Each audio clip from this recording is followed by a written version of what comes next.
ओम नमो भगवते वासुदेवाय। तो कल हमने सुनी थी 10वें अध्याय की कथा। उसके उपरांत आज हम सुनते हैं 11वें अध्याय की कथा।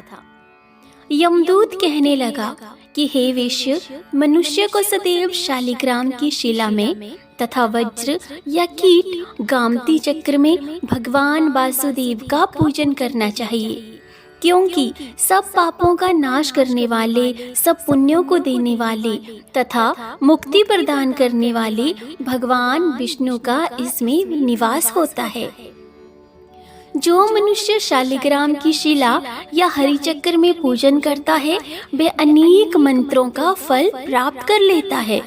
जो फल देवताओं को निर्गुण ब्रह्म की उपासना से मिलता है, वही फल मनुष्य को भगवान शालिग्राम का पूजन करने से यमलोक को नहीं देखने देता। भगवान को लक्ष्मी जी के पास अथवा वैकुंठ में इतना आनंद नहीं आता है जितना शालिग्राम की शिला या चक्र में निवास करने में आता है। स्वर्ण कमल युक्त करोड़ों शिवलिंग के पूजन से भी इतना फल नहीं मिलता जितना एक शालिग्राम के पूजन से मिलता है। भक्ति पूर्वक शालिग्राम का पूजन करने से विष्णु लोक में वास करके मनुष्य चक्रवर्ती होता है। काम, क्रोध, लोभ, मोह, अहंकार से युक्त होकर भी मनुष्य शालिग्राम का पूजन करने से वैकुंठ में प्रवेश करता है।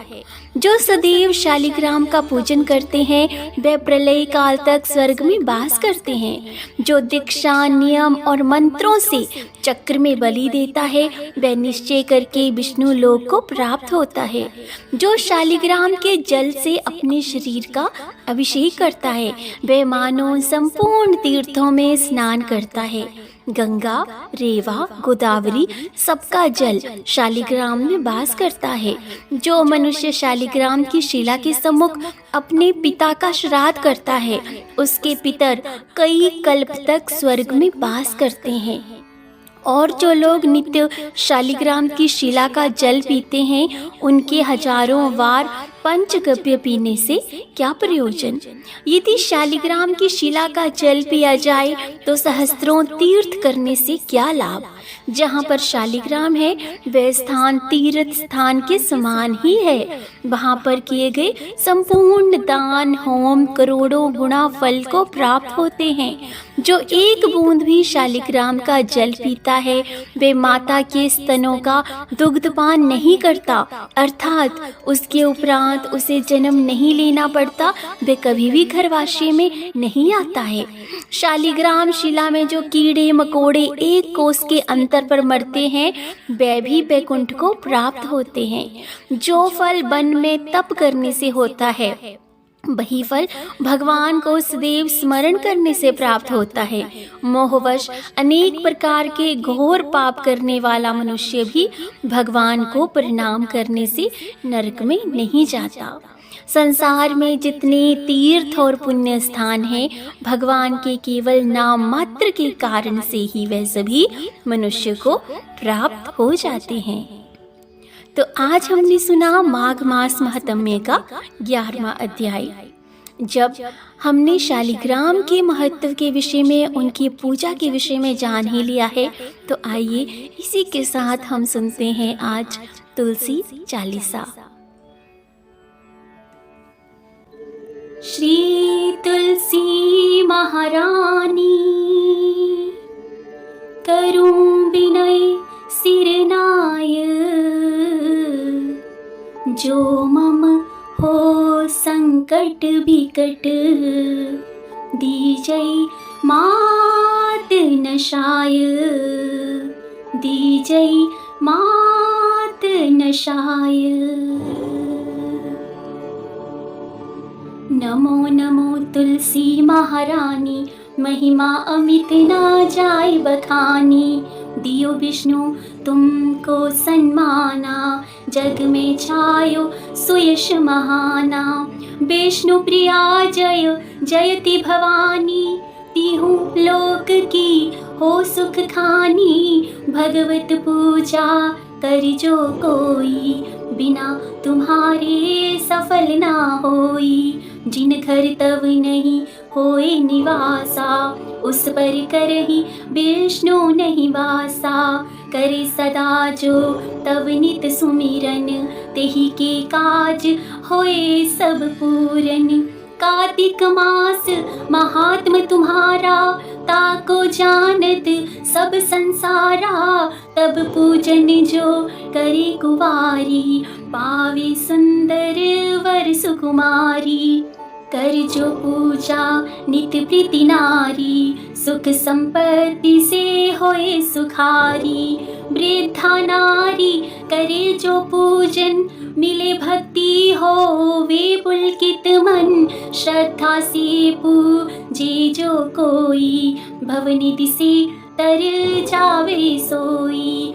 कथा भागवत यज्ञ करावई, तुम बिन नहीं सफलता पावई। छायो तब प्रताप जग भारी, ध्यावत तुम ही सकल चितधारी। तुम ही मात यंत्रन तंत्रन में, सकल काज सिद्धि हो विक्षण में। औषधि रूप आप हो माता, सब जग में तव यश विख्याता। देव ऋषि मुनि और तपधारी, करत सदा तव जय जयकारी। वेद पुराणन तव यश गाया, महिमा अगम पार नहीं पाया। नमो नमो जय जय सुख कारणी, नमो नमो जय जय दुख निवारणी। नमो नमो सुख संपत्ति देनी, नमो नमो अग काटन छेनी। नमो नमो भक्तन दुख हरिणी, नमो नमो दुष्टन मद छेनी।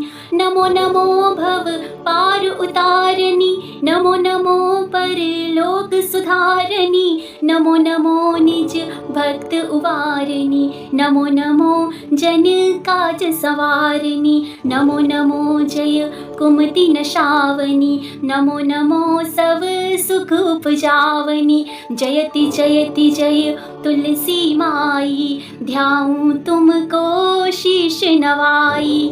निज जन जानी मोहि अपनायो, बिगड़े कारज आप बनाओ। करूं विनय में मात तुम्हारी, पूर्ण आशा करूं हमारी। शरण चरण कर जोरी मनाऊं, निश दिन तेरे ही गुण गाऊं। करहूं मात ये अब मोह पर दया, निर्मल होए सकल मम काया। मांगू मात ये वर दीजई, सकल मनोरथ पूर्ण कीजई। जानू नहीं कुछ नेम अचारा, क्षमहु मात अपराध हमारा। 12 मास करे जो पूजा, तासम जग में और न दूजा। प्रथम ही गंगा जल मंगवावे, फिर सुंदर स्नान करावे। चंदन अक्षत पुष्प चढ़ावे, धूप दीप नैवेद्य लगावे। करे आचमन गंगा जल से, ध्यान करे हृदय निर्मल से। पाठ करे फिर 40 की, स्तुति करे मात तुलसी की। ये विधि पूजा करे हमेशा, ताके तन नहीं रहे कलेशा। करे मास कार्तिक का साधन, सो विनित पवित्र सिद्ध हुई जाही। है ये कथा महासुखदाई, पढ़े सुने सो भव तर जाई। पढ़े सुने सो भव तर जाई। ये श्री तुलसी चालीसा, पाठ करे जो कोय। गोविंद सो फल पावही, जो मन इच्छा होय। जो मन इच्छा होय।